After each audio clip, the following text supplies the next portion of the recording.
Frida Dou, Virgile Aronce.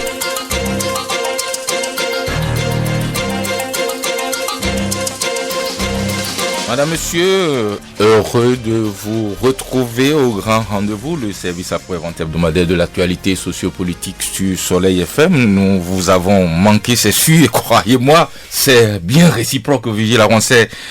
Après ces longues parenthèses involontaires, j'ai bien envie de dire ce blanc de 2 mois à l'antenne, c'est avec un réel plaisir que je vous retrouve devant ce micro. Bonjour. Moi aussi, bonjour, David Adon, bonjour à tous.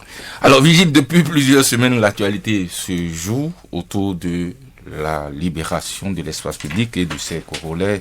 Mais cette semaine, elle a été particulièrement religieuse avec ce que j'hésite à qualifier de crise, mais qui est née de l'interdiction des manifestations religieuses dans les rues. Déclarations et contre-déclarations, menaces verbales avec des appels médiatisés à braver une décision gouvernementale, rencontre d'explication d'un comité d'apaisement avec plusieurs ministres et le chef de l'État, avec un aboutissement que chacun appréciera. Mais des questions subsistent qu'il convient d'évoquer avec des personnes qui ont qualité à en discuter. 2 figures bien connues sont invitées à cet exercice pour le compte de ce numéro 152 de notre programme. Ibrahim Salami, bonjour, vous êtes agrégé en droit public, vice-doyen de la faculté de droit. Ancien vice. Ancien vice de droit. Je commence pas à vieillir. C'est déjà ça. C'est déjà ça. Donc, ancien vice-doyen de la faculté de droit et des sciences politiques et avocat à la Cour. Hubert Amengouidi, bonjour, bienvenue. Bonjour. Vous êtes sociologue, expert électoral, mais vous êtes également le directeur général de l'Agence nationale pour l'emploi et vous êtes un soutien bien connu de l'équipe au pouvoir. Messieurs, merci d'être venu ausculter, expliquer, analyser et commenter l'actualité à travers le prisme des actes posés et de la parole entendue, loin des tensions, loin des pressions et des passions, comme c'est de tradition dans cette émission. Alors, dans une 50aine de minutes, si le temps nous en donne l'occasion, nos auditeurs témoins actifs de ce programme pourront intervenir pour vous adresser quelques questions, mais d'ici là, allons au fait. Le président de la République a rencontré hier le Gotha religieux béninois. Il me semble que vous y étiez tous deux, au-delà du compte rendu factuel qui en a été fait. Que doit-on retenir d'essentiel de ce qui a été dit? Qui veut le premier prendre la parole? Merci du retour de ce soleil dans le paysage médiatique du Bénin. Vous nous avez manqué. C'est un grand plaisir d'être ici. Donc c'est le premier numéro après la parenthèse. Je suis très heureux d'être avec vous ici pour célébrer ce retour. Alors oui, c'est vrai qu'il y a un début de crise qui a commencé à alerter et puis le chef de l'État a reçu le comité d'apaisement. Le comité d'apaisement, que je le rappelle, est constitué des représentants de l'Union islamique du Bénin, des imams des mosquées centrales des différents départements et des cadres musulmans dont je fais partie. Donc, il nous a reçus hier pour vous faire le déroulé de ce qui s'est passé. Vous voulez le déroulé ou vous voulez la conclusion? C'est selon. La synthèse. Oui, de toute façon, on ne peut faire que la synthèse, mais je pense que le chef de l'État nous a reçus. Et quand il nous a reçus, son discours était de rappeler quelle est sa vision des villes béninoises qu'il veut embellir, qu'il veut rendre plus attrayantes, et que cela passe par on ne fait pas d'omelette en casser des œufs, ça passe par des casses. Il faut des sacrifices. Et il a dit qu'il n'aimait pas le mot déguerpissement, parce que ça frise un aspect péjoratif. Un manque d'humanité. Un manque d'humanité. Et donc, que c'est dans ce cadre qu'il considère que les Béninois sont le Bénin est un pays de désordre, qu'il faut mettre de l'ordre dans le Bénin.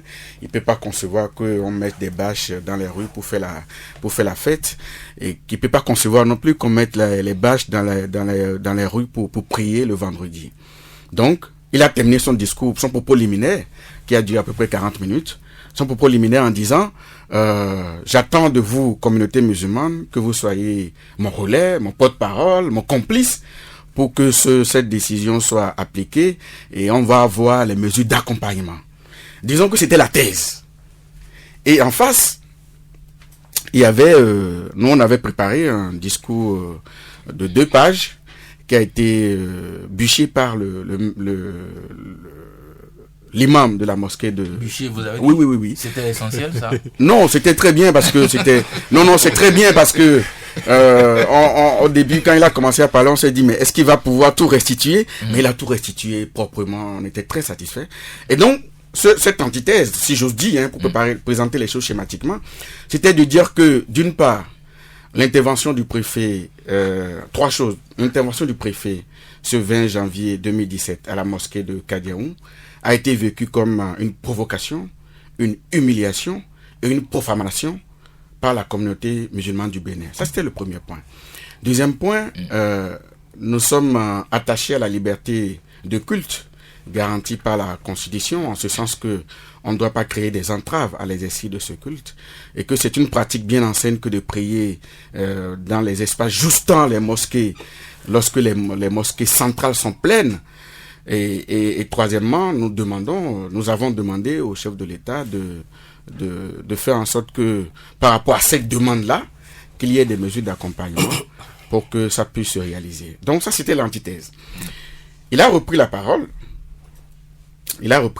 pour dire, finalement, il a compris notre message, mais il s'est rétracté en même temps, mais qu'il considère qu'on ne doit pas considérer l'occupation du domaine public pour prier comme un droit.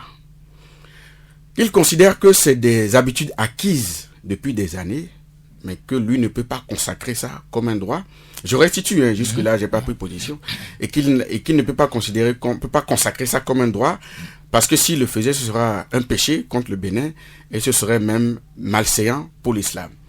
Et donc, qu'il va envisager les conditions dans lesquelles on construira beaucoup plus de mosquées, et que la mosquée de Kadiaoun sera reconstruite, si possible ailleurs, mais qu'on ne peut pas considérer que c'est un droit, mais que lui comprend.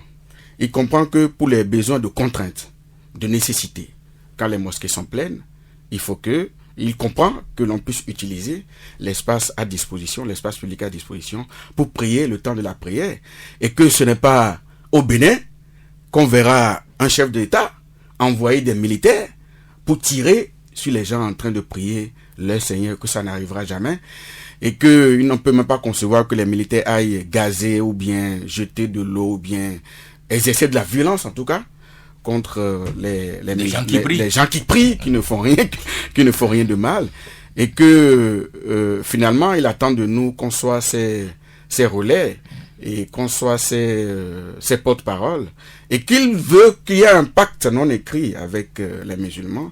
Et là, un de nos porte-paroles a pris la parole pour dire que nous, on a un pacte avec les musulmans, un pacte avec Dieu. Et que, oui, ça, c'est pas sorti dans les reportages qui ont été faits, même dans les audios. Ce passage a été coupé.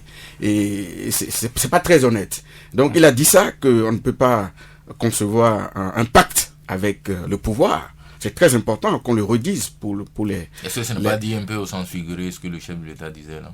Oui, mais nous aussi, ça peut être considéré au sens figuré comme au sens propre, mais on l'a dit. Vous l'avez au sens propre? Non, je ne prends rien au sens propre, je dis ce qui a été dit. Si c'est pas dit, on peut me dire que ça n'a pas été dit. Bon, et donc, il a été répondu qu'il peut y avoir un accord. On peut s'entendre. Et sur cette base, on peut mettre en place un comité de suivi qui va voir dans quelle modalité tout ça va s'appliquer. Et donc, c'est sur ça qu'on s'est quitté. Nous, en le quittant, c'est pour ça qu'on n'a pas fait de communiqué, on n'est pas allé dans la presse. Nous, en le quittant, on avait la réponse à notre question, c'est-à-dire que quand nos mosquées sont pleines, on va continuer à prier sur les trottoirs en attendant qu'il y ait beaucoup plus de mosquées. Parce que le chef de l'État a pris l'exemple de l'Algérie, en disant c'est un pays musulman, c'est interdit là-bas. Oui, mais là-bas, c'est l'État qui construit les mosquées. Et l'État construit le maximum de mosquées possibles. Et donc, les règles ne sont pas exactement les mêmes. Donc, finalement, nous, en sortant de là, toute la communauté, tous ceux qui sont sortis de là, une cinquantaine, étaient contents. Et c'est pour ça que notre représentant a dit que nous saluons l'esprit d'ouverture du chef de l'État, qui nous a compris et qui a accepté que quand les mosquées sont pleines et qu'il n'y a pas de place, qu'on puisse utiliser l'espace juste dans les mosquées pour prier. Eh bien, vous avez la même lecture que M. Merci beaucoup, M. Adon et M. Avancé. Heureux de vous revoir. Et c'est avec beaucoup de plaisir parce que ça nous a manqué aussi. Vous nous avez manqué. Cette émission nous a manqué. Toute la radio et toutes les émissions, ça nous a manqué. Je pense que nous allons tous œuvrer pour que les libertés puissent s'agrandir et non se rétrécir. Merci beaucoup. Cela étant, je voudrais, par rapport à la rencontre que le chef de l'État a eue hier avec la communauté musulmane, les dignitaires musulmans et le comité de médiation, repréciser quand même quelques points. Je pense que les conclusions ce qu'il faut retenir de la rencontre de la communauté musulmane avec le chef de l'État, c'est à peu près 3 ou 4 choses. Le chef de l'État il faut noter que la communauté musulmane a rencontré préalablement le ministre du Plan, le ministre d'État, Abdoulaye Biotchane, le ministre de l'Intérieur, et je précise qu'ils sont des cadres musulmans également, qui sont au gouvernement. Et le chef de l'État, la rencontre avec le chef de l'État a été l'aboutissement de ces rencontres qui visent à l'apaisement et à expliquer les fondements de cette mesure qui a été prise de libération de l'espace public. Donc il faut retenir une chose, que la mesure de libération est pour tous. Il n'y a pas d'exception. Il n'y a pas d'exception là-dessus, que la mesure, elle va être mise en œuvre. La deuxième chose, le chef de l'État a accepté des mesures d'accompagnement. Les mesures d'accompagnement, il a dit que l'État va accompagner la communauté musulmane et que s'il l'a fait pour d'autres cultes, d'autres religions, vous pensez bien entendu aux protestants, qu'il est prêt également à le faire pour la communauté musulmane, y compris par ses propres fonds, s'il le faut. Il est prêt lui-même. Les fonds de l'État ou les fonds il dit et l'État et lui-même. C'est-à-dire que l'État va accompagner, si l'État l'a fait pour les protestants, l'État pourrait également le faire pour lui-même. Peut le faire en tant que Patrice Talon. Il peut aussi y contribuer en tant que Patrice Talon. Ok? Donc, il est prêt à accompagner, mais qu'il ne souhaiterait pas que l'espace public soit occupé pour les prières, que la mesure qui a été prise puisse être respectée par tous. Et une dernière chose que je voudrais préciser, je pense que le chef de l'État a dit également que, vous voyez, lorsqu'il y a des manifestations, les manifestations ne sont pas interdites. Les manifestations ne sont pas interdites. Parce que il y a une loi. Il ne saurait en être autrement. Il ne saurait en être autrement. Parce que c'est la loi qui réglemente cela. Vous voulez manifester, vous demandez la permission, enfin, pas la permission, vous faites les formalités nécessaires de police et on vous accompagne dans vos manifestations. Il en sera ainsi également pour des manifestations religieuses. Donc, si le jour de la Tabaski, les gens voudraient faire une manifestation dans la rue, ce sera permis, ce sera encadré comme une manifestation, comme ça se fait d'habitude. Mais la prière ou l'occupation plus ou moins permanente des rues ne sera pas acceptée. Il a donné quelques exemples. Il a cité les pays du Golfe, il a cité l'Algérie, la Tunisie, le Maroc, qui sont des pays à majorité musulmane, dans lesquels les gens ne prient pas dans la rue. Et que nous n'allons pas faire exception à la règle, parce que l'objectif de la mesure, c'est l'embellissement de nos villes, c'est une meilleure organisation de notre cadre de vie, à le rendre attrayant pour le bien-être de toutes les populations. Et donc, le Bénin n'innove pas en matière d'interdiction de manifestation, enfin, d'occupation de l'espace public. Le Bénin n'innove pas en matière de prier dans les mosquées, dans les églises ou dans les temples, et non dans les rues. Le Bénin n'innove pas. Et donc, nous pouvons également être un peu plus disciplinés, comme il a dit. Et il a dit également qu'il comprend que, et moi qui suis sociologue, je le comprends aussi, que les habitudes ont la peau dure. Ce sont des habitudes qui se sont ancrées depuis des décennies. Et donc, au moment où on veut les changer, comprend que ça fait mal, ça puisse faire mal aux gens et que les gens aient des difficultés à s'accommoder aux nouvelles mesures. Mais je voudrais vous dire, ça a toujours été ainsi, mais il faut commencer un jour. Voyez-vous, dans ce pays, il était inimaginable que les Béninois, les motocyclistes puissent porter le casque. Monsieur Adon, je vous prie de faire un retour en arrière et de regarder 10 ans auparavant, 5 ans auparavant, si c'était possible de penser qu'aujourd'hui, 100% des motocyclistes béninois pouvaient porter le casque. 100%. Non, il y en a quelques-uns qui résistent encore. Bon, je pense que presque tous les motocyclistes au Bénin portent le casque, je l'ai observé. Presque tous les motocyclistes. Il y a quelques récalcitrants, mais aujourd'hui, la mesure est globale et générale pour tous. Et nous le concevons, c'est rentré dans nos habitudes, on n'a plus ça. Mais ça a été très difficile. Ça n'a pas été facile. Et donc, nous devons appliquer cette nouvelle mesure de libération de l'espace public avec discernement, avec sagesse, mais également avec fermeté. Parce que sans cela, les gens auront l'impression que, bon, comme d'habitude, l'État a décidé, l'État recule, l'État a décidé, l'État recule. Et finalement, nous allons nous retrouver comme les années passées. Et comme il a dit aussi, si ses prédécesseurs avaient eu ces mêmes attitudes, peut-être qu'aujourd'hui, nous ne serons pas là à déplorer un certain nombre de mécontentements suite à une décision, à l'application simple d'une loi et des tests que nous-mêmes nous sommes donnés. Voilà ce que je peux dire par rapport à la mesure qui a été prise, ou par rapport à la synthèse de la réunion qu'il y a eu avec le chef de l'État, et je pense qu'on s'est très bien compris. Et la conclusion, c'est que vendredi prochain, les mosquées centrales pourraient déborder. Non, le chef de l'État a été clair. Enfin, à ma connaissance, la mesure, le chef de l'État a demandé aux responsables musulmans de l'aider à faire comprendre aux fidèles musulmans qu'il ne faut pas prier dans les rues. Il faut prier dans la mosquée. Et que l'État serait prêt à accompagner les musulmans s'il n'y avait pas de... En attendant l'accompagnement, puisque l'accompagnement, c'est la construction de nouvelles mosquées ou l'agrandissement de ces mosquées qui existent déjà, qui débordent. Non, il faut que les responsables musulmans puissent faire comprendre aux fidèles et les aider et s'organiser. Parce que je voudrais revenir sur une dernière chose que le professeur Salami a évoqué tout à l'heure. C'est, bon, je pense que moi je suis chrétien, il est musulman. Et nous sommes tous les deux des adeptes, disons, de la vérité. Je pense que ce qui est dit sur le préfet n'est pas vrai. C'est faux. Qu'est-ce qu'il a dit sur le préfet? Oui, qu'il a la provocation, l'humiliation des musulmans le 20 janvier. Ce n'est pas vrai. Ce qui s'est passé le 20 janvier, il faut le restituer, il faut le dire.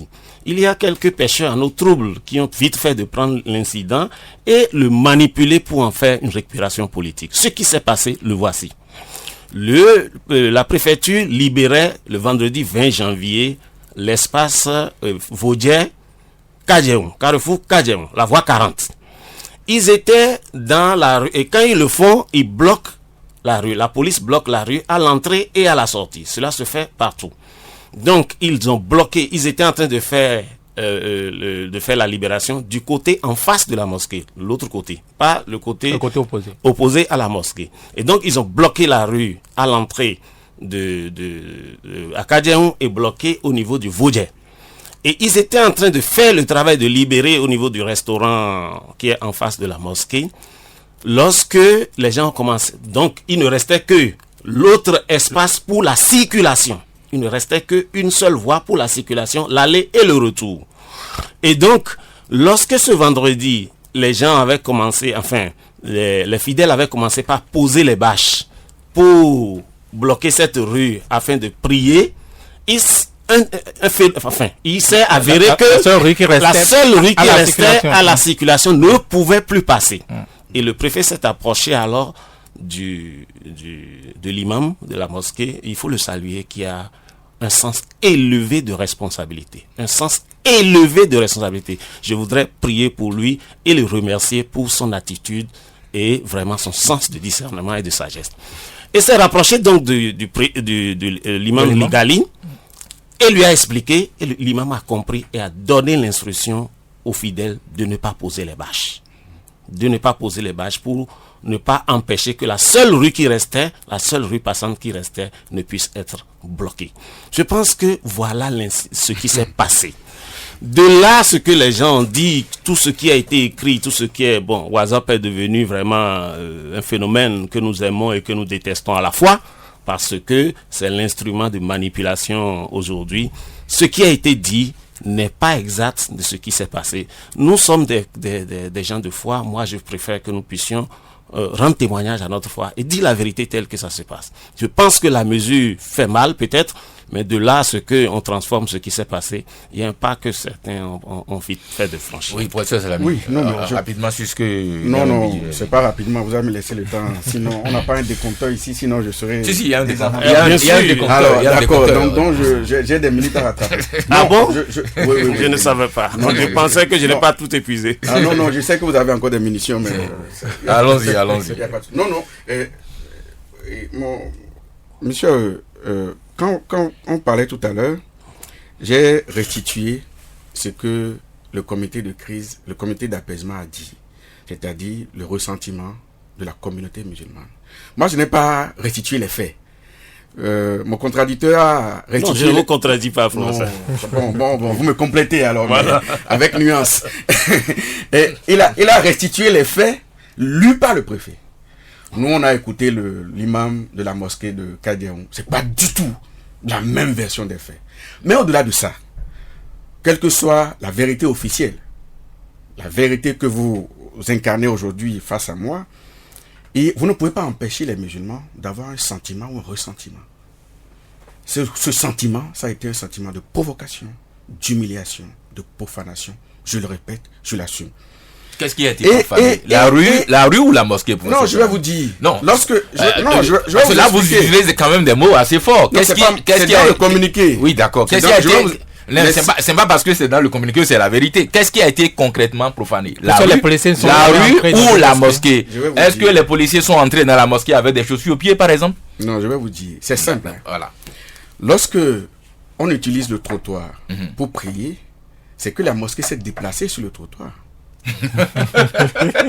Parce que les gens, je vais vous dire, ça peut vous faire rire, mais bon, il faut avoir, vous savez, nous sommes un pays de tolérance et de respect. Pourquoi le chef de l'État lui-même a dit qu'il y a des dérapages? D'après vous, dérapage c'est quoi? Non, vous savez, si vous continuez à considérer les sentiments des autres et que vous les ridiculisez, vous ne pouvez pas comprendre quel est le fond de la pensée et les souffrances des autres. Non, c'est des questions. Non, c'est des questions que nous avons posées. La question vous êtes mis à rigoler. Oui. Vous êtes mis à rigoler. Ce que vous avez dit, c'est la moquerie. Non, c'est pas de la moquerie pour faire ça. C'est inacceptable. Non, ne déformez pas mes propos. Si vous me laissez terminer. Quand vous dites que les pavés sont transformés en mosquées, enfin. Non, j'avoue que je ne savais pas ça. Les mosquées sont transformées en mosquées. J'avoue que ça, je ne le savais pas. C'est bon. Donc, vous ne pouvez pas ne pas tenir compte de ce ressentiment-là.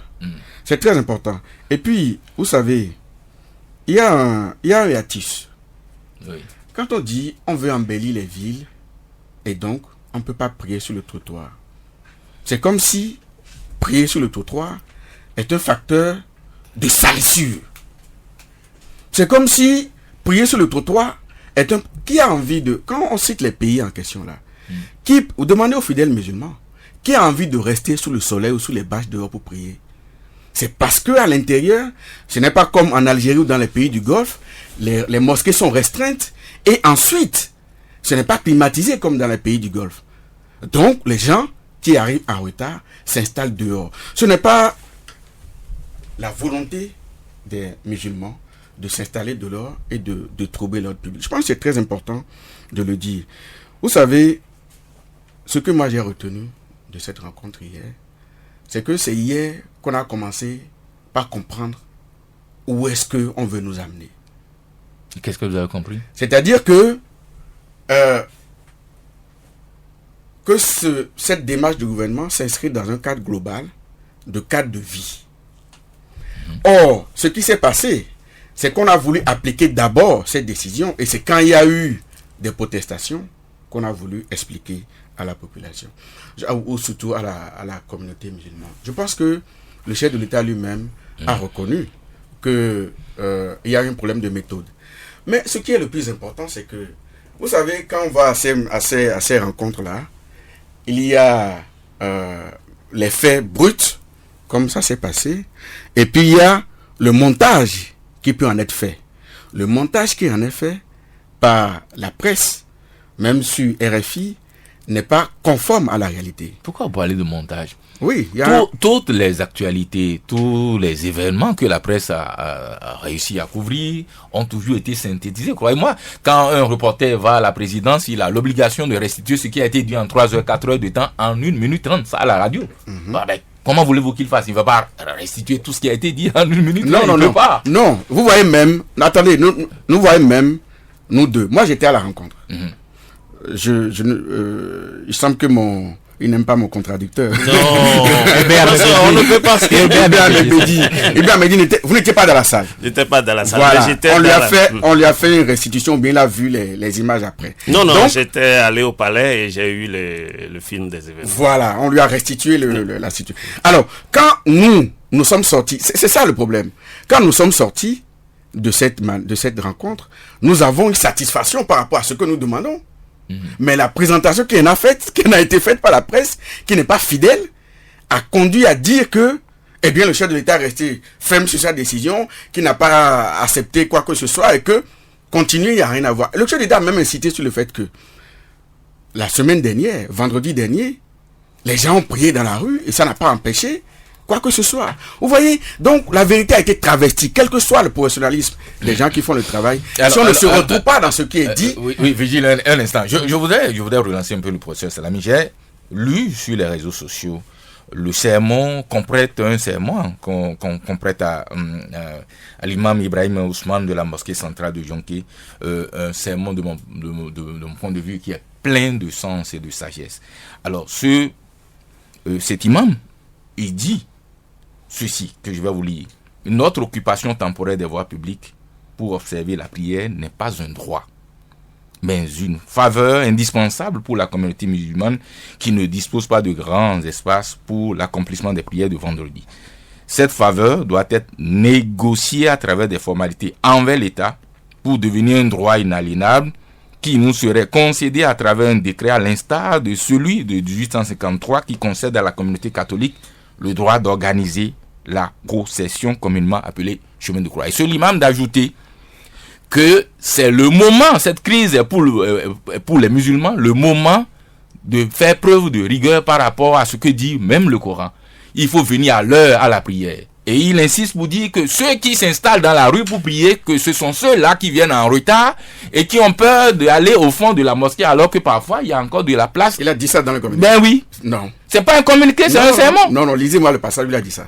Ben, je ne l'ai pas ici. Là. Non, mais c'est faux. Voilà. Il n'a jamais dit ça. Donc, non, ça, je peux vous le retrouver. Il ne peut pas dire ça. Vous savez pourquoi? Oui, pourquoi il ne peut pas dire ça? Parce que, quand il y a un service d'organisation dans les mosquées qui fait que on place les gens pour occuper les espaces libres. Donc, il ne peut pas dire ça. Maître Ami, est-ce que vous avez lu le serment? Vous avez lu le serment? Bien sûr que je l'ai lu. C'est passé partout dans les réseaux sociaux. Non, ce que je vais vous dire, c'est que vous ne pouvez pas... D'abord, on l'a dit, on ne demande pas un droit à ne prier que dans la rue. On a l'impression qu'en vous écoutant que les musulmans veulent n'occuper que la rue pour prier. On est en train de dire que ça relève d'une tolérance républicaine selon laquelle les mosquées étant petites pour occuper tous les fidèles le vendredi, parce que c'est un jour de fête et de prière spéciale et de prière obligatoire, et que parce que les mosquées en question sont pleines, qu'on puisse avoir la tolérance de permettre aux gens de prier sur le trottoir quelques minutes un vendredi. Mais c'est quand même extraordinaire dans ce pays. Vous savez ce qui est extraordinaire? C'est qu'on en soit à discuter des choses qui n'ont vraiment pas grande importance. Alors qu'il y a des choses beaucoup plus graves dont on doit s'occuper dans ce pays. C'est ça qui est dramatique. L'énergie qu'on perd à discuter des futilités, à s'occuper des futilités, fait que on va créer un problème là où il n'y en a pas. Parce que l'islam n'a jamais été un problème au Bénin. L'islam n'a jamais été un problème au Bénin. Pourquoi est-ce qu'on veut en faire un problème aujourd'hui? Monsieur, moi je vous dis une chose, hein. Nous ne sommes pas en vase clos. Le Bénin est un petit pays, mais nous sommes ouverts sur le monde. Nous ne pouvons pas... nous sommes très contents d'aller dans les pays du Golfe et de dire venez nous aider à nous développer et tout ça. Nous envoyons ensuite un mauvais message à la communauté internationale en donnant l'impression qu'on veut empêcher des libertés de culte, occuper l'espace quelques minutes pour prier. Est-ce que ça fait du mal à un pays? Est-ce que ça empêche le développement ou l'embellissement de la ville de Cotonou et des villes du Bénin? C'est ça la réalité. Hubert Mbenguédié, à l'issue de cette rencontre, est-ce que le pouvoir n'est pas tombé dans un piège? Est-ce que demain on va construire les mosquées sans devoir construire aussi des temples de vaudou, sans devoir construire des églises? Non, bien entendu, l'État va accompagner tous les cultes. Il a dit que puisque on peut accompagner d'autres, les musulmans aussi seront accompagnés. Il n'y a pas de problème là-dessus. L'État, vous voyez, l'État est pour tous. L'État, c'est pour tout le monde. Qu'on soit vaudouisant, qu'on soit chrétien catholique, qu'on soit musulman, l'État est pour tous. Et donc, les ressources de l'État peuvent être, utilisées à des fins, c'est-à-dire pour accompagner également les cultes. Ça se faisait avant. Le président Yahi Boni donnait de l'argent directement au culte. Ça se faisait avant. Le ministère MCRI le faisait. Donc, on peut accompagner. Ce qu'il ne faut pas faire, c'est que la religion ne devienne pas une religion qui s'impose aux gens et rentre dans les habitudes de l'État. Non. Et la laïcité... Cher ami, je suis obligé de vous contredire sur ce point. Oui, je viens. Je finirai et vous allez... rectifier ce qu'il a dit. Je finirai et vous allez rectifier. D'accord. Donc, je voudrais dire d'abord en un mot pour dire que la mesure n'est pas prise contre l'islam. Le dire ainsi, ce n'est pas très juste, ce n'est pas exact. Il n'y a aucune mesure n'a été prise au Bénin contre l'islam. La mesure qui a été prise, elle a été prise le 15 juillet 2016, 6 mois avant, et a demandé la libération de l'espace public occupé par toute personne, quelle qu'elle soit. Et c'est la mesure générale pour tout le monde. Elle a été prise le 15 juin 2016. Mais ça, c'était déjà pour les objets, c'était pour les bâtiments, les bâtis. C'est pour tout. Et le 30 novembre 2016, le gouvernement a confirmé par une nouvelle mesure en disant manifestation dans les rues interdites également. Et donc, la mesure n'est pas, il n'y a pas eu de mesure spécifique prise contre l'islam. Le dire ainsi, c'est, je dirais, dans ce cas, péché contre ceux qui ont... Ce n'est pas vrai. Aucune mesure, et je le répète et j'insiste là-dessus, aucune mesure n'a été prise contre l'islam. 2 mesures ont été prises. La première a été prise le 15 juin 2016 et elle visait à la libération de l'espace public par tout occupant, quel qu'il soit. Et le 30 novembre 2016, une nouvelle mesure a été prise demandant que les manifestations dans les rues ne puissent plus se faire.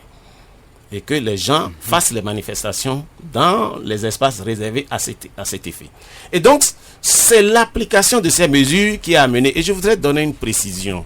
Voyez-vous, n'entrons pas... Bon, ce que nous voulons, c'est la paix, et ce que nous voulons, c'est que ce pays avance, et l'amélioration de notre cadre de vie. Vous voyez, actuellement, Maître Salami, vous reconnaîtrez avec moi que l'incident dont nous avons parlé, il ne s'agit pas de trottoir, il s'agit de la chaussée. Il ne s'agit pas de trottoir, il s'agit de chaussée. Et vous voyez, je n'aimerais pas que nous allions dans ces détails-là. Dans la plupart des cas, il s'agit de chaussée, qui est, occupée. Et au point où nous sommes obligés de passer dans l'autre côté. Donc, le chef de l'État a déjà accepté la mesure d'accompagnement. D'accompagner pour que on puisse, nous sommes tous des Béninois, on puisse, cette mesure qui est difficile, qui rend difficile l'exercice du culte par les musulmans, puisse se faire sans casse et dans l'humanité, si je peux ainsi dire, dans l'humanité. Et donc, cela est déjà un effort et je pense que nous devons accompagner cela et faire en sorte que cela puisse nous aider. Deuxièmement, voyez-vous, vous avez dit les pays du Golfe qui nous aident vont être choqués s'ils voient qu'on on n'empêche pas les musulmans. Je pense qu'ils seront heureux de nous aider à construire de nouvelles mosquées puisque chez eux, ils ont des mosquées, comme vous l'avez dit, spacieuses, climatisées et qui donnent le confort aux fidèles musulmans de manière à ce qu'ils ne sont pas obligés de prier dans les rues ou sur le trottoir. Et donc, nous en appelons à leur aide. Également, l'État aussi a demandé qu'il va aider. Le chef de l'État personnellement a dit qu'il va accompagner. Si nous associons tout cela, je pense que nous allons trouver des solutions pour que nous n'allions pas dans, voyez-vous, à cette situation qui pourrait nous opposer. Ce n'est pas très gai. Je voudrais juste demander que aujourd'hui, c'est un dimanche. Et Maître Salami, vous me considérez que c'est un jour de culte pour nous, un jour sacré. Et je voudrais que ce jour de paix, puisque le vendredi en est ainsi pour vous et avec tout le respect que j'ai pour le culte musulman, parce que mes meilleurs amis sont musulmans, je voudrais dire que nous sommes en religion des hommes de paix et de vérité. Alors, avant que le Maître Salami ne prenne la parole, j'ai retrouvé la partie dont je parlais tout à l'heure. Alors, l'imam Ibrahim Ousmane dit ici exactement ceci. Il dit à notre homme la vie et sous le contrôle éclairé de Dieu exalté soit-il, 5 éléments fondamentaux doivent être pris en compte. Alors, le 5e élément de son développement, il dit exactement ceci, et je le cite: l'heure est venue pour nous de revenir aux fondamentaux de l'islam, qu'est la tradition du prophète, notamment celle relative aux récompenses qui échouent à ceux qui viennent tôt à la prière de vendredi. Car, soulignons-le, la majorité de ceux qui font la prière dehors sont en retard et trouvent pénible de gravir les marches pour se rendre à l'étage. Régularisons notre situation vis-à-vis de Dieu. Fin de citation. Oui, il n'y a pas d'étage dans toutes les mosquées. Voilà. Donc, il ne faut pas exagérer. Et puis, je vais vous dire une chose. Non, attendez. C'est lui qui l'a dit. Oui. Je le citais. Donc, vous avez semblé dire que je mentais. Il a voulu corriger ça. Ce qui d'abord, je vais restituer un point. Le chef de l'État a dit qu'il va accompagner l'islam, mais il n'a pas dit que par la même occasion, il va accompagner les autres religions. Il a dit c'est une implication, c'est une conséquence attendez, qui va en découdre. Patientez. Je restitue d'abord. Si c'est faux, vous allez regarder la vidéo après.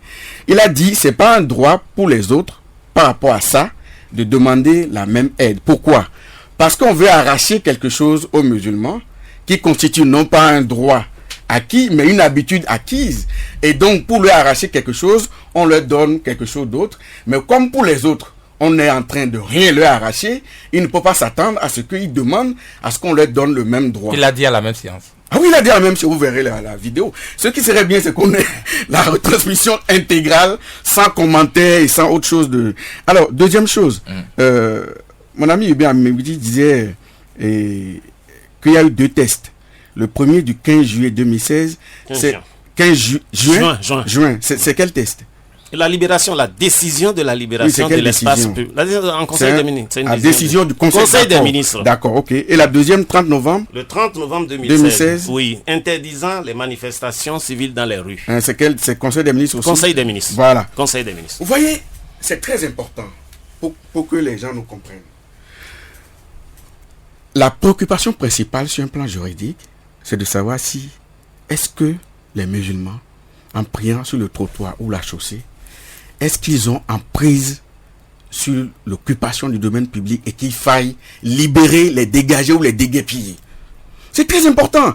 Parce que ceux qui étaient venus appliquer pour libérer les baraques, les gens qui occupent les vendeurs au bord des routes, les marchés et tout ça, on a voulu l'étendre à ceux qui occupent le trottoir ou la chaussée pour prier le vendredi.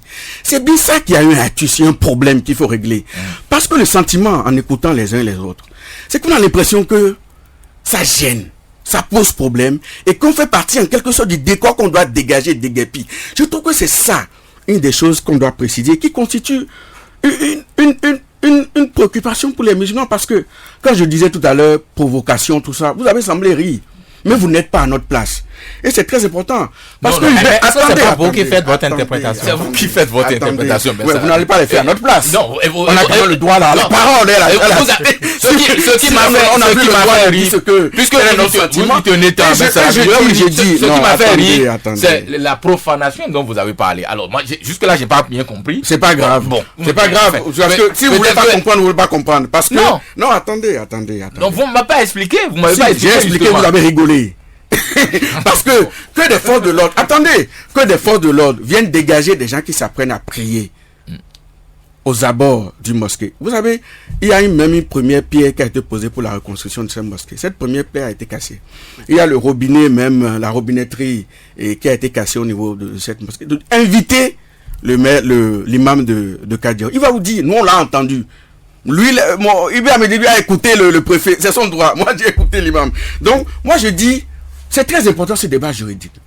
Il dit tout à l'heure, monsieur Ibrahim me dit, qu'il n'y a pas de mesure spécifique à l'islam. Contre l'islam. Oui, mais admettons. Il n'y a pas, c'est très important, hein. Il n'y a pas de mesure spécifique. Vous pensez le contraire? Contre l'islam. Mais pourquoi on veut l'appliquer à l'islam? Pourquoi est-ce qu'on veut l'appliquer aux musulmans sur les autres religions? Quelle autre religion? C'est rien de vous d'insinuer. Je n'insinue pas, je dis. Que la mesure a été prise contre l'islam, c'est ça? Mais la mesure est en train d'appliquer, sinon qu'est-ce qu'on fait là? Non, attendez. Mais c'est ça. Est-ce que vous êtes en train de dire que le Conseil des ministres s'est tenu, les ministres se sont assis pour prendre une décision exclusivement contre l'islam? Parce que tel que vous l'expliquez, c'est ce qu'on comprend là. Non, ce matin, vous avez choisi de ne pas me comprendre. C'est votre droit le plus absolu. J'ai pas dit. Est-ce que je n'ai rien pris de particulier. Est-ce que vous m'avez entendu dire que le Conseil a pris une mesure spéciale contre... J'ai dit, Ibrahim Megbedi lui-même a dit qu'il n'y a pas de mesure spécifique contre l'islam. J'ai répété ça d'abord. Et je dis, pourquoi est-ce que alors, une mesure qui est prise pour l'ensemble, pour dégager ceux qui occupent le trottoir, est-ce que le fait d'utiliser ce trottoir ou la chaussée pour prier quelques minutes par semaine est une occupation du domaine? Répondez-moi à ça. C'est ça la préoccupation fondamentale. On n'est pas des objets. Attendez. On n'est pas des objets fixés au sol occupant le domaine public. Maître Salami, s'il vous plaît, si vous permettez, je voudrais préciser.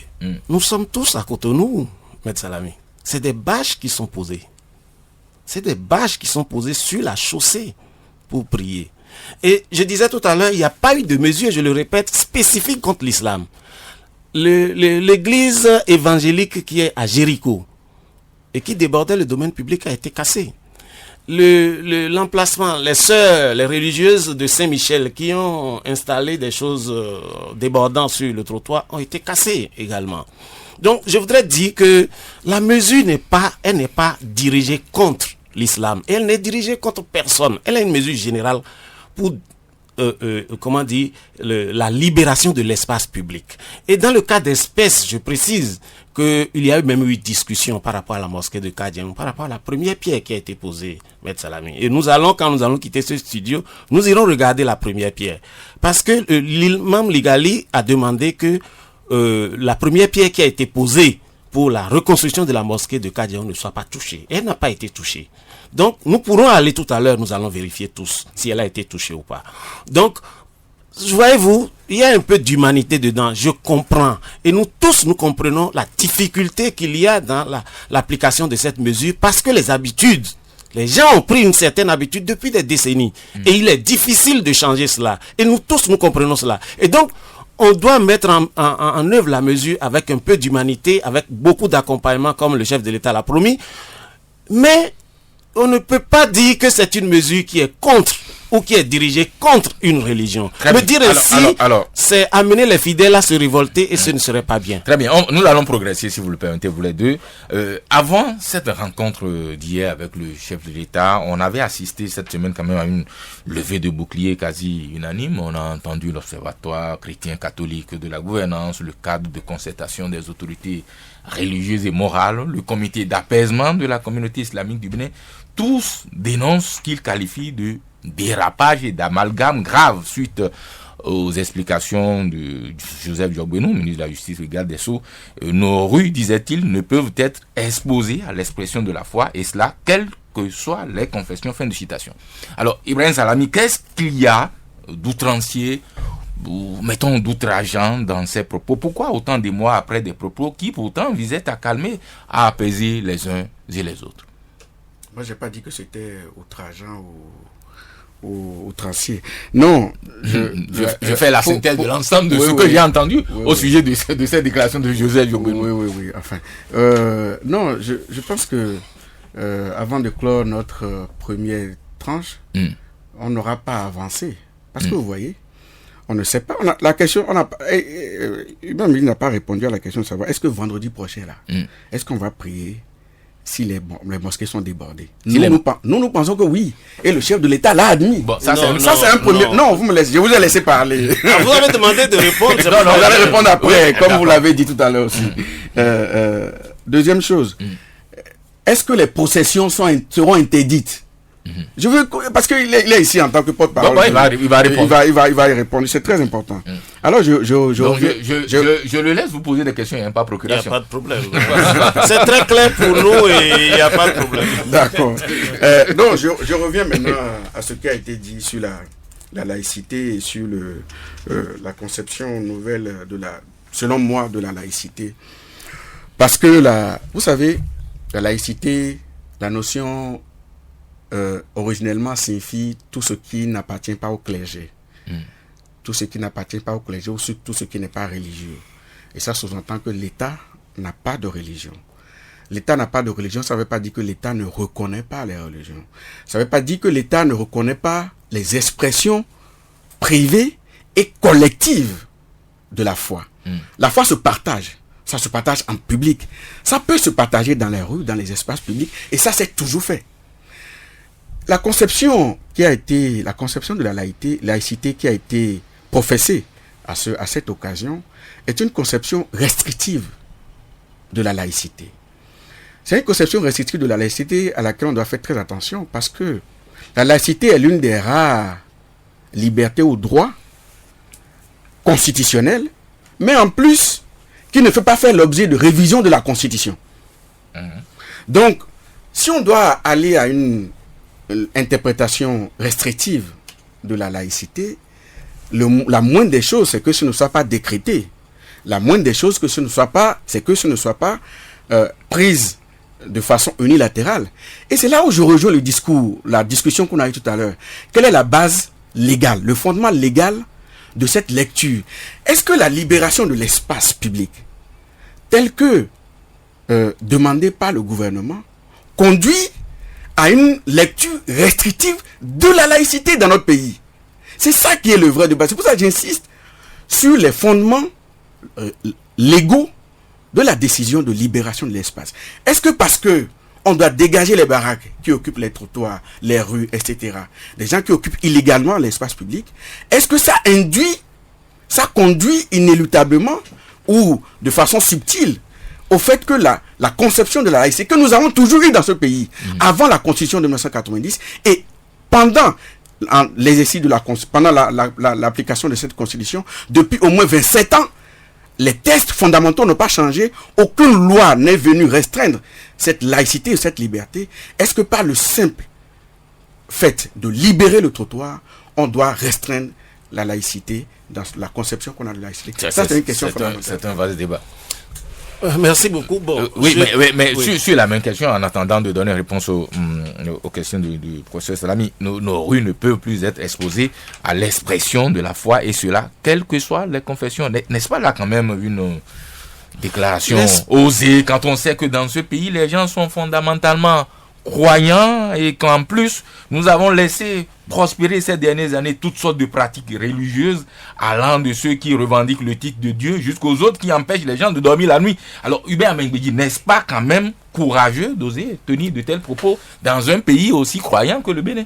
Oui, mais il faut remettre de l'ordre, vous l'avez dit. Si pendant plusieurs décennies, on a laissé faire, il faut revenir aux fondamentaux.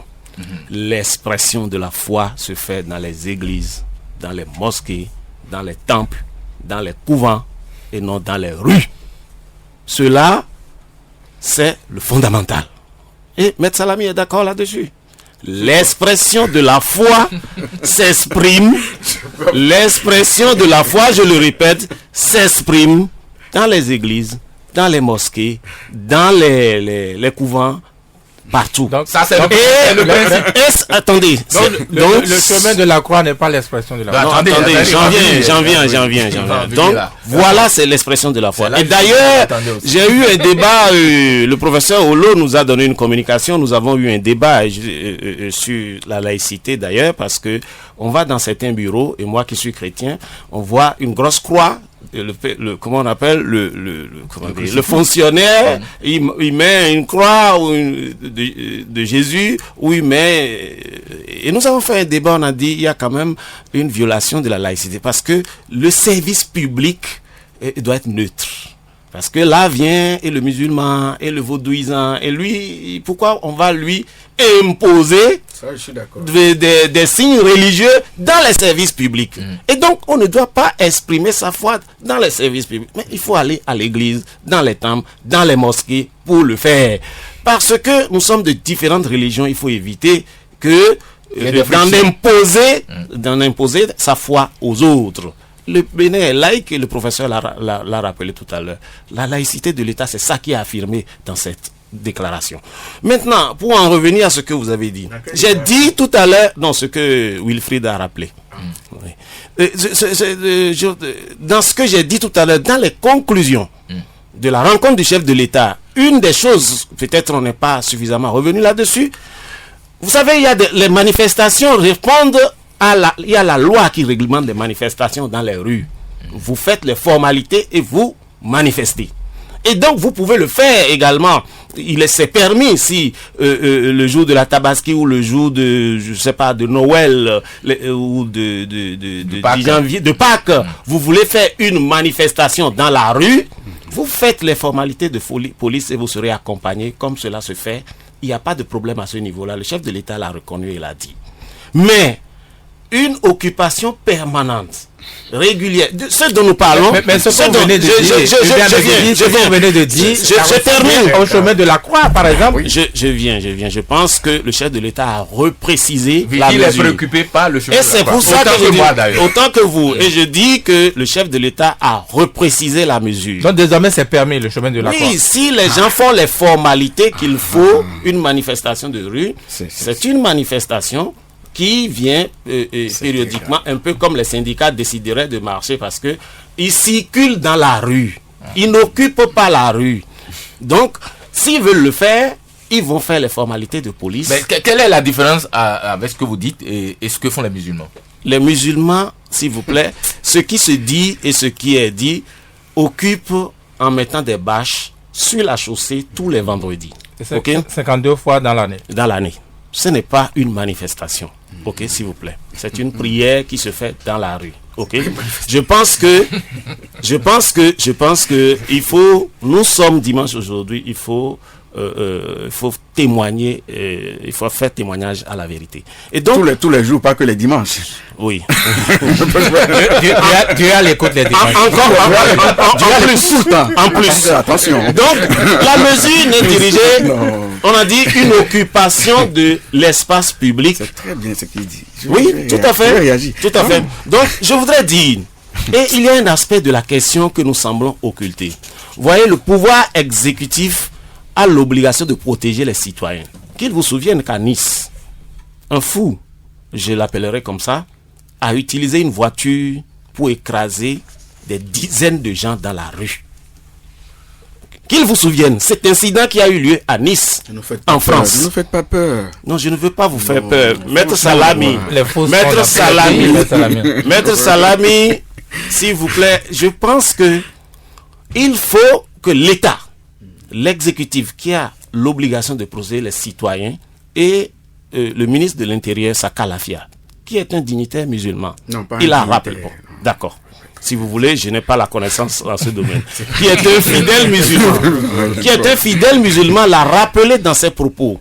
Il ne faudrait pas attendre que l'incident arrive avant de prendre les dispositions qu'il faut. C'est la chaussée qui est occupée. Et cette chaussée, on ne sait pas, un gouvernement prévoyant, parce qu'on dit gouverner, c'est prévoir, de prendre les dispositions pour que on n'ait pas à déplorer plus tard des événements malheureux. Maintenant, répondez aux questions du professeur. Lesquelles vendredi prochain, est-ce qu'on prie dans les rues ou pas? Et puis chemin de croix. Non, j'ai dit que les imams et les dirigeants musulmans qui ont rencontré le chef de l'État ont eu comme mission, et je pense qu'ils l'ont très bien compris, de sensibiliser les fidèles pour que cette pratique ne se poursuive point. Afin que les gens prient dans les mosquées, rentrent dans les mosquées et que l'État les accompagne. Et s'il n'y a plus de place dans la mosquée? Je pense que les dirigeants, je ne ferai pas l'affront aux dirigeants musulmans de ne pas savoir s'organiser. Je pense que tout homme, tout humain, surtout responsable que nous sommes, nous savons nous organiser. Et je sais, ils l'ont dit dans les propos que vous avez rappelés tout à l'heure, l'imam que vous avez évoqué, l'a dit, l'a compris, et a commencé par faire le travail. Non, il faut le remercier. Pas à la rencontre, non, s'il vous plaît, il n'était pas à la rencontre, mais il a compris la mesure, même sans aller à la rencontre. Et il a dit, Wilfried l'a rappelé tout à l'heure, les fidèles, il leur a rappelé de rentrer dans les mosquées. Il leur a demandé de le faire. Si vous permettez ce point, mais Salami, est-ce que l'une des solutions ne pourrait pas être, par exemple, seulement au lieu de s'en tenir aux mosquées centrales, qu'on réquisitionne d'autres mosquées comme on le fait tous les autres jours, puisque les autres jours ça ne déborde pas, sauf les vendredis. Bon, tout est bon dans ce que vous avez dit, sauf le mot réquisitionner. Bon, enfin, oui. Non, attendez. D'abord, vous savez, la communication, les échanges sont très importants. Quand le chef de l'État a fini de parler, son propos liminaire hier, un de nos porte-parole lui a rappelé que la prière du vendredi pour nous, le vendredi est un jour de fête pour les musulmans. Et dans les pays musulmans, le vendredi est férié. Et que nous ne demandons pas ça. Et que les prières sont des prières spéciales qui ne peuvent pas être dites dans n'importe quelle mosquée. C'est des mosquées spécialement consacrées pour. Et c'est des imams. Tous les imams ne peuvent pas conduire ces mosquées-là. On peut consacrer d'autres mosquées. Attendez. Donc, c'est quand on lui a dit ça, qu'il a été sensible à ce qui a été dit. Vous savez,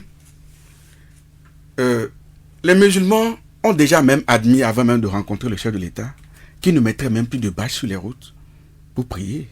C'est déjà dépassé. Cette question est déjà dépassée. L'histoire des bâches est déjà dépassée. Vous savez, ce qui est intéressant dans ce que dit mon cher ami Omer Guedi, c'est qu'il dit, suivez-le très bien, finalement, sa conclusion c'est quoi? Sa conclusion c'est de dire, on ne peut pas prier les vendredis dans l'espace public juste dans les mosquées. Parce que c'est une activité presque quotidienne. Mais finalement, comme le chemin de croix, c'est une fois par an, c'est occasionnel, on peut demander autorisation à occuper le trottoir et occuper les routes. Mais c'est très grave ce que vous dites. Parce que le garde des Sceaux a dit la semaine dernière que chemin de croix et tout ça, c'est non. Qu'est-ce qu'on retient? Oui, mais est-ce que c'est pas non, attendez. Comme vous avez évolution, vous dites? Oui, comme vous avez évolué, vous avez dit, désormais les bacs ne sont plus... Il y a une évolution dans la situation. D'accord, ok. Non. Et puis vous avez rencontré le chef de l'État hier qui a dit des choses qui vont au-delà de ce qu'a dit le gars. Absolument. Non, c'est lui qui revient ici aujourd'hui. Bon. Donc, c'est que le chef de l'État a dit? Non, il n'a pas dit ça. Ah bon? Non, il n'a pas dit ça. Ah bon? Très bien. Alors, ce que je dois retenir, c'est qu'il ne faut pas créer des situations. Moi, j'étais là. Vous parlez. C'est bien que Hubert Medidi parle au nom des dirigeants musulmans. Moi, j'étais là avec eux. Non, je ne parle pas au nom des dirigeants musulmans. Vous avez dit les dirigeants ont compris. Enfin, je ne crois pas savoir qu'il a qualité pour le faire. Il a dit. J'ai repris les propos de Wilfried. Non. Il a dit que les dirigeants ont compris. Parce que l'imam a dit dans ses propos. Ça, c'était il y a une semaine. Oui, mais une semaine, il avait déjà compris. Attendez. Il avait déjà compris. Attendez. Quand vous parlez, c'est comme si, en quittant la présidence hier, les musulmans qui étaient là ont compris qu'ils ne peuvent plus prier dans l'espace public juste. C'est faux. Je vous mets au défi de publier la version intégrale, sans traitement, de tout ce qui a été dit. Donc, après qu'on ait repris et qu'on retravaille les informations, c'est pas ce que nous avons compris. Vous allez recevoir tous ceux qui étaient là, une cinquantaine de personnes qui étaient venues. Ce n'est pas ce qui a été compris. Donc, vous ne pouvez pas leur demander d'aller expliquer ce qu'ils n'ont pas compris. C'est ça le message que je fais passer. En fait, vous parlez aux musulmans. Vous leur dites d'aller vendredi. Mais c'est bien ce que le chef de l'État a dit. Il a dit quoi? Le grand rendez-vous. Alors, l'islam est une religion de paix, entend-on souvent dire, et cette semaine nous l'avons entendu abondamment. Et c'est revenu plusieurs fois. Le contraire aurait été certainement surprenant quand on sait que l'une des vocations des religions est de promouvoir la paix, la concorde entre les hommes, mais aussi d'enseigner le respect de l'autorité et de l'État. Mais quand on a fini de dire tout cela et qu'on voit à la télé des gens à la fois musulmans et hommes politiques appelés à braver l'autorité, inciter à la désobéissance civile face à une décision gouvernementale, est-ce que M. Salami, ça ne pose pas un problème? Parce que là, je reviens sur tout ce qui s'est passé au cours de cette semaine, au-delà de la rencontre d'hier. On a assisté à des choses qu'on ne comprenait pas. On a senti à un certain moment une sorte de récupération politique de l'incident de Kadiaou. Et puis, c'est des hommes politiques musulmans qui ont pris le devant. Est-ce que ça, c'est convenable? Attention, c'est pas seulement des hommes politiques musulmans, c'est des députés musulmans.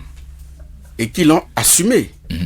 Qui ont assumé leur intervention dans les médias. Non, là n'est pas la question, c'est le discours. Là, c'est ma réponse. D'accord. Donc, laissez-moi répondre. Ok, allez-y. Là, c'est la réponse que je vous fais. Répondez. Et je suis en train de dire que moi, vous savez, il y a dans les crises des paroles qui débordent ce qui est convenu, ce qui est convenable.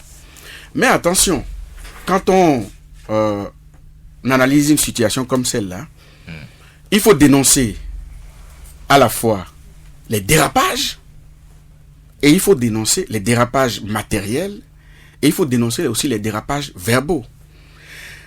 Ce qui s'est passé, c'est que, vous savez, dans ce genre de crise, il y a sans doute, un peu comme dans l'équilibre des terreurs ou de la guerre, hein, pour schématiser, des propos qui peuvent être tenus de part et d'autre. Non, mais est-ce que vous reconnaissez qu'il y a de l'opportunisme comme de l'opportunisme, de la récupération de certains acteurs politiques? Non. Pourquoi? C'est un jugement de valeur que vous portez.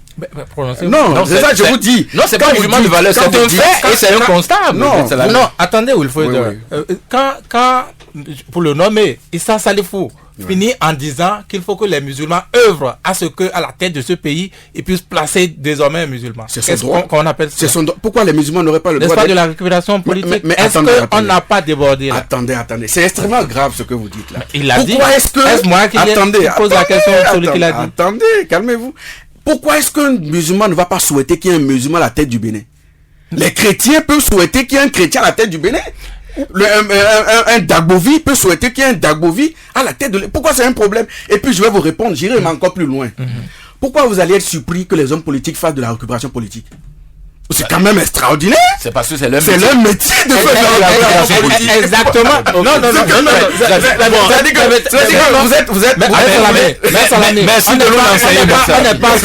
On n'est pas surpris, mais on vous pose la question. Vous avez juste à dire que c'est pas de la récupération politique. Vous n'avez pas à me dire ce que j'ai à dire. Je vais vous répondre selon ma manière. Et je vous réponds. Parce que c'est ça qui embrouille le discours, c'est ça qui embrouille les messages. Non, ça n'embrouille rien. Non, je vais vous dire une chose. Vous ne pouvez pas empêcher les hommes politiques de faire de la politique et de faire de la récupération politique. Même à la mosquée. Les hommes qui sont au pouvoir font de la politique. Ceux qui sont à l'Assemblée font de la politique. Et je vais vous dire... Il est admis de venir faire la politique à la mosquée? Ce n'est pas à la mosquée. Qu'est-ce que vous appelez à la mosquée? Mais c'est après la prière du vendredi que nous avons entendu les déclarations qui ont été diffusées dans les médias. C'est le lieu qui vous gêne ou bien ce qui Non. C'est l'occasion qui prête à confusion. Voilà. L'occasion qui prête à confusion. Voilà. Moi, j'ai envie de dire qu'il faut que nos dirigeants arrêtent aussi de donner l'occasion à certaines personnes de faire de la récupération politique. Si vous donnez l'occasion aux gens de faire de la récupération politique, et vous avez des hommes politiques qui veulent les récupérer, vous allez leur dire ne faites pas de la politique. C'est très habile. C'est très habile comme réponse. Alors, je voudrais pas à ce propos dire un mot, si vous le permettez. Je pense que je voudrais dire à tous les citoyens béninois, et surtout à mes frères musulmans, les fidèles, les simples fidèles qui ne sont... Les simples fidèles, ça veut dire... Les fidèles, ça veut dire qu'ils ne sont pas politiques. Non, s'il vous plaît. Ne me prêtez pas des intentions. Je veux dire quelqu'un qui n'a pas de responsabilité particulière au niveau de la communauté. Voilà. si vous voulez, je ne sais pas. Je ne veux pas dire autre chose. Je veux dire, parce que c'est finalement parce que l'appel qui a été lancé le vendredi est dangereux et c'est malheureux. Même si c'est de la récupération politique, il ne faut pas jouer avec la religion. Et ça, c'est pas bon. Ça, je l'affirme et je l'assume, je le dis, ce n'est pas bien. La politique se fait au Parlement, ça se fait dans les endroits où il faut le faire, il faut pouvoir le faire, mais il y a des endroits qui ne sont pas appropriés parce qu'il y a des mélanges de gens qu'il faut dénoncer. Et il faut, Maître Salami, vous serez d'accord avec moi, il ne faut pas le faire, il ne faut pas mélanger politique et religion, c'est explosif. Et c'est pourquoi je voudrais dire à mes frères fidèles comme moi que nous ne devons pas nous laisser prendre à ce jeu-là. Parce que finalement, c'est une sorte d'utilisation, d'instrumentalisation d'une situation qui n'a rien à voir avec les déclarations qui ont été faites. J'ai entendu des choses extrêmement graves où on a dit on va bloquer. Mais si vous voulez bloquer des gens, allez au Parlement et bloquez. Ce n'est pas à l'occasion de la prière qu'il faut demander le soutien des fidèles. Et pour pouvoir le faire, ce n'est pas le lieu pour le faire. C'est un mélange de gens qui ne nous honorent point. Il faut le dire, il faut le reconnaître. C'est mon point de vue. Alors, mais si comme le dit quelqu'un, la religion est l'opium des peuples, y associer la politique, n'est-ce pas? Mélanger cet opium à de la cocaïne, c'est mortel, non? Je vais vous répondre très simplement. Vous savez, cette semaine, un audio a circulé sur les WhatsApp d'un prêtre dans son homélie. Il a dit un certain nombre de choses, mais ce à quoi vous n'avez pas fait attention, c'est qu'il dit que l'Église participe à la formation des hommes politiques. Est-ce que vous imaginez qu'un imam dise « Nous formons des gens pour faire de la politique » Comment ça aurait été reçu? C'est pour vous dire une chose, c'est que, vous savez, les hommes politiques jouent toujours à faire l'amalgame ou à récupérer. Mais ça se fait dans tous les camps, donc ne faites pas la morale. Et il y a des hommes... Attendez, pas embrouiller le message, c'est la question. Attendez, quel message? Attendez, vous avez des hommes politiques qui récupèrent toujours la religion, qui occupent toujours la religion. Parce que, comme le veuille ou non, il y a des hommes politiques qui peuvent aller voir les chefs religieux pour lui dire, soutenez-moi. Ça se fait. Mais alors, faisons attention à une chose. Il faut diminuer au maximum les occasions de mélanger politique et religion. Oui, mais c'est aussi une hypocrisie de considérer qu'il y a une fermeture étanche, une frontière étanche entre la religion et la...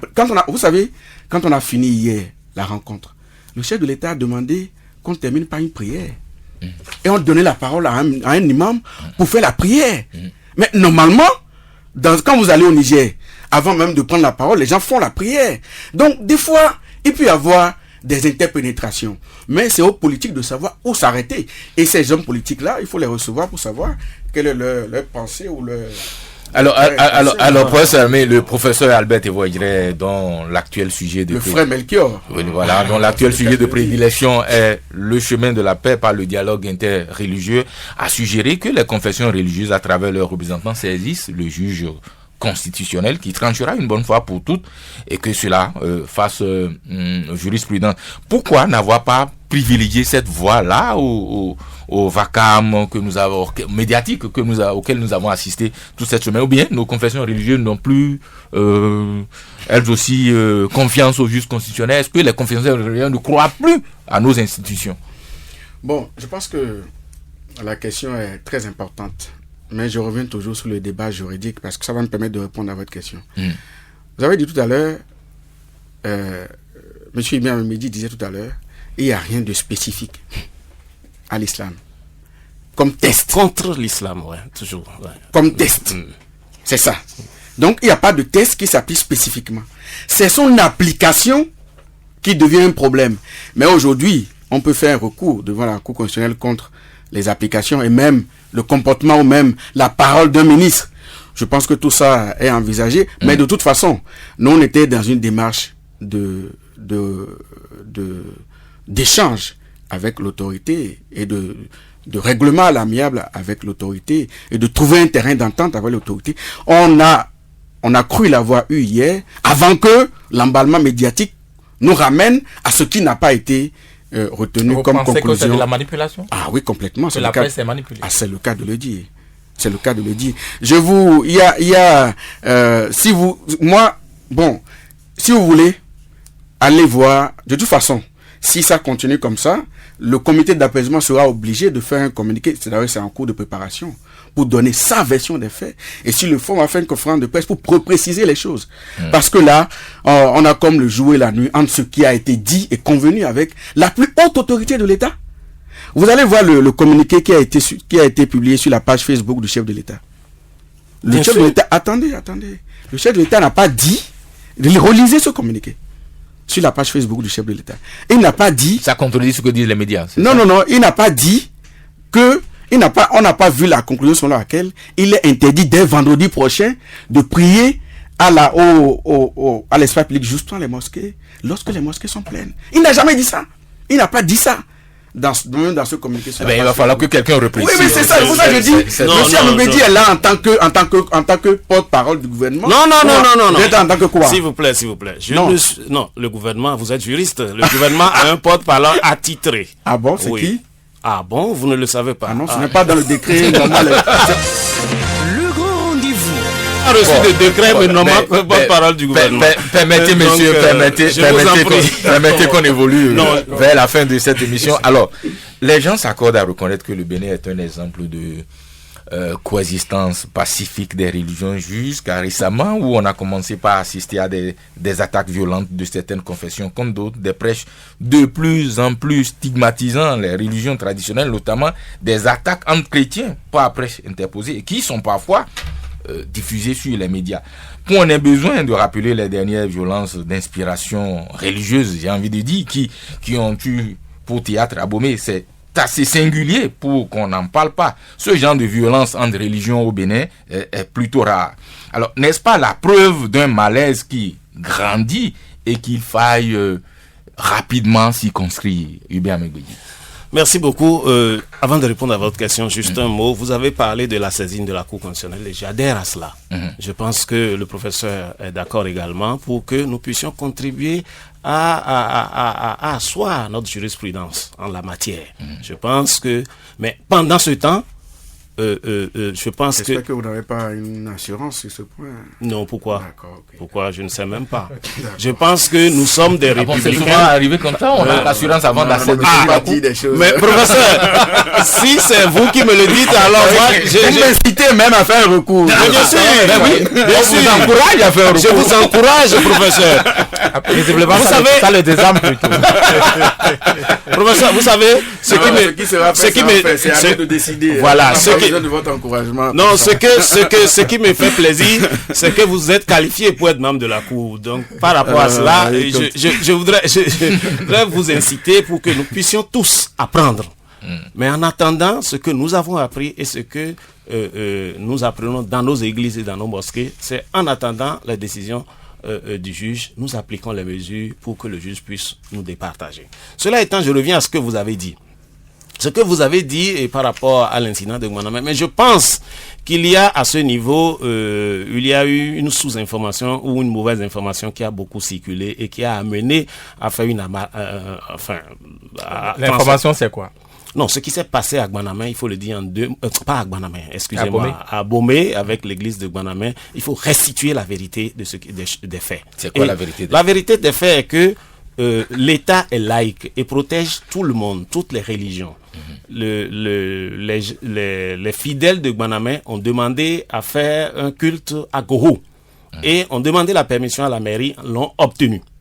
Ils ont ensuite fait les formalités de police pour être protégés et pouvoir faire leur procession.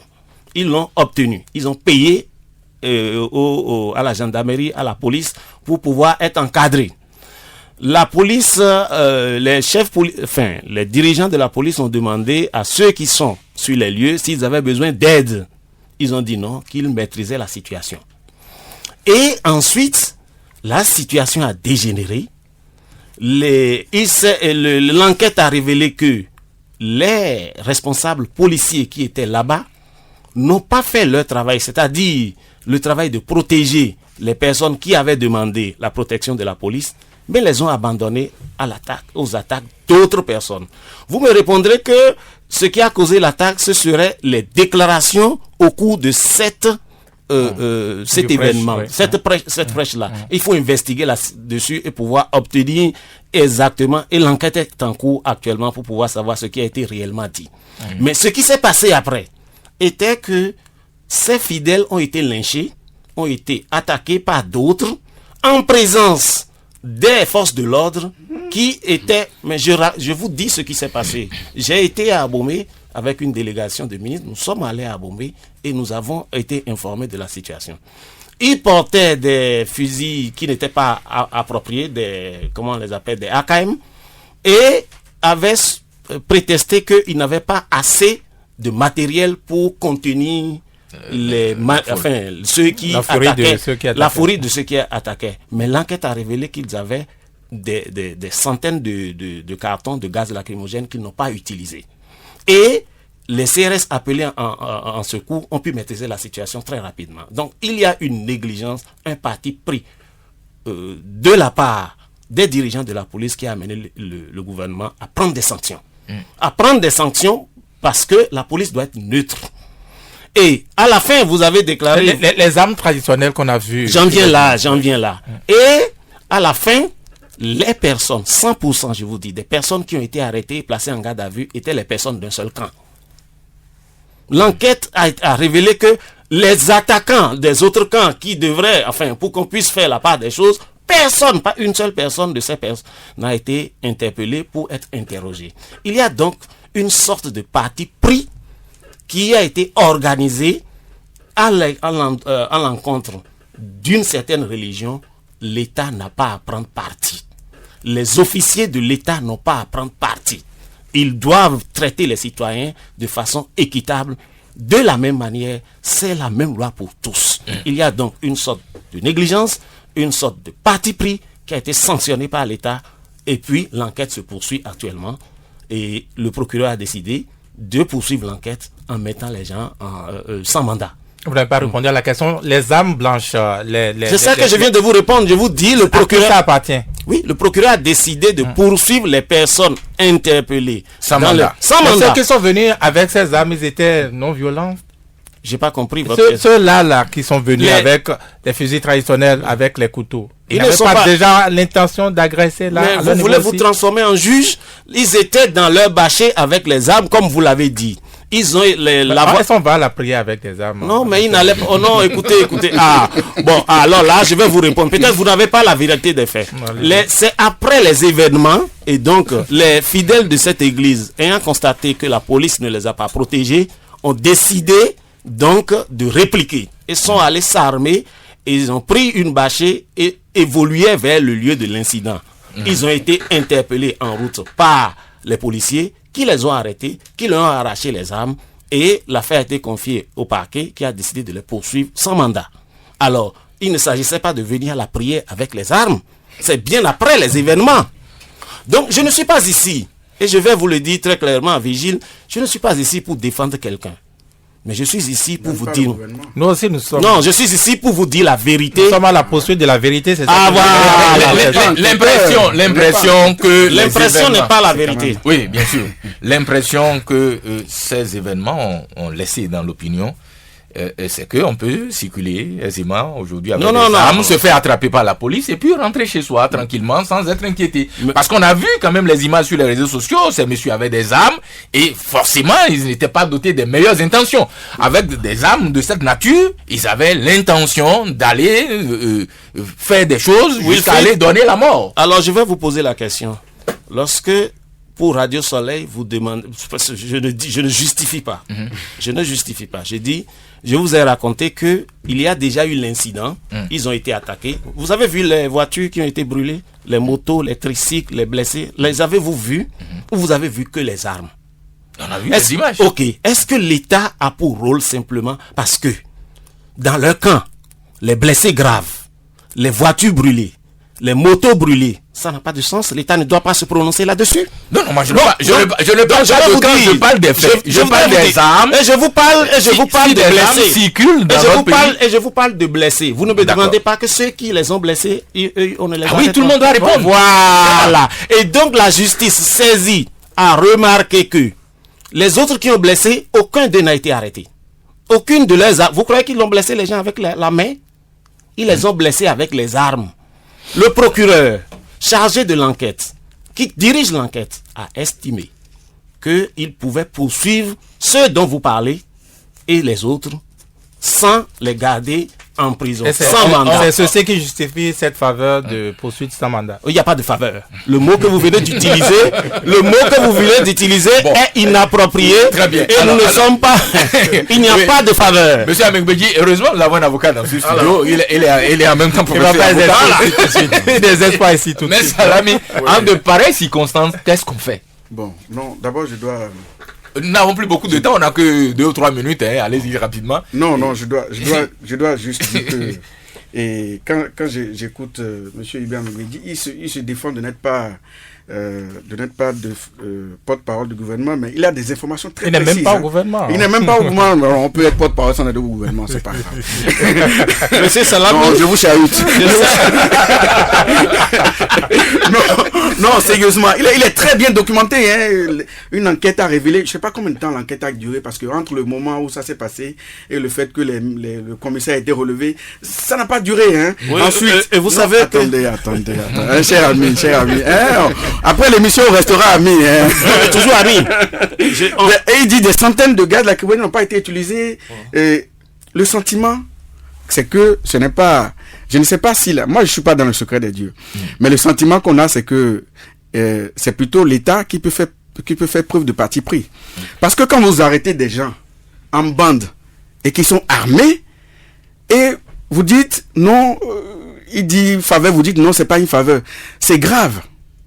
C'est grave. Vous ne pouvez pas dénoncer le mélange de la politique avec la religion. Et là, des gens qui sont adeptes d'une religion, qui ont le droit à la liberté de culte et tout ce que vous voulez, qu'on les arrête en bande avec des armes, et vous dites ils n'ont pas le droit d'aller prier avec les armes. Évidemment, ils n'ont même pas le droit de circuler. Bon. Ils n'ont même pas le droit de posséder, de les garder, de circuler avec pour aller. Donc, et puis, vous dites, quand vous dites que les policiers n'ont pas arrêté tant et tant, mais le patron de l'enquête, c'est le procureur. Attendez. Mais c'est les policiers qui ont été sanctionnés. Donc, je pense qu'il y a une confusion qui se fait, surtout en ce qui concerne, je sais pas comment, l'église de Banamé, c'est ça, non? Et il y a une confusion qu'on ne doit pas entretenir, parce qu'il y a beaucoup de choses qui se disent et qui polluent oui, il y a nécessité de clarté. La semaine dernière, il y a eu des morts à Porto-Novo et tout ça. On voit les autorités se hâter lentement sur l'enquête. Enfin, c'est l'impression que nous avons. Et il va falloir que certaines personnes viennent expliquer ce qui se passe. Ce que je vous dirais, nous n'avons pas le pouvoir et le devoir de nous substituer aux juges. Non, personne ne le fait. Non, c'est ça. Non. Ni la compétence, ni la prudence. Voilà, c'est là. Je vous ai dit, et Maître Salami, qui est avocat par ailleurs, ne me contestera pas là-dessus. J'ai dit, le procureur a décidé de les poursuivre sans mandat. Où est le problème? Très bien. Le procureur a décidé de les poursuivre. C'est son droit. C'est lui qui est le juge. Mais ça ne reçoit pas le droit de commenter non plus. Et il reçoit des instructions. Du garde des Sceaux. Ça aussi, c'est légal. Oui, c'est légal. Ah ben oui, je suis d'accord. Il n'y a pas de problème là-dessus. Donc, je voudrais dire, donc, par rapport à cela, je crois qu'il n'y a pas d'amalgame possible. La justice est en train de faire son travail et nous devons lui faire confiance. Donnons le temps. Le reste n'est que commentaires et nos impressions et conjectures. Voilà.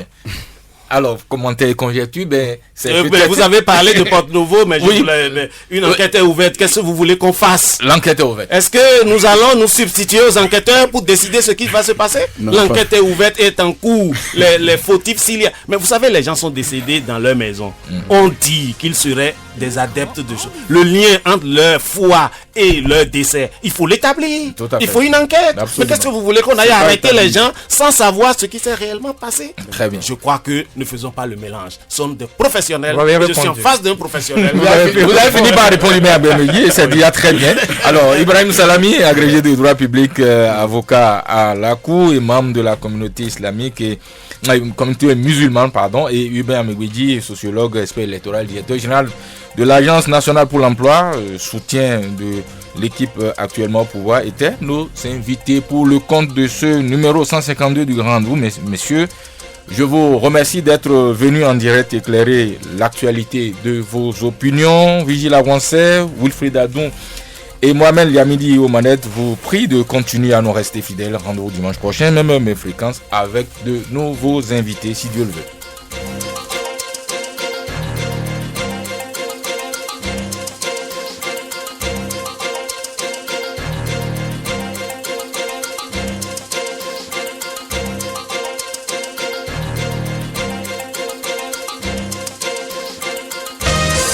Wilfried Adou, Virgile Avancé.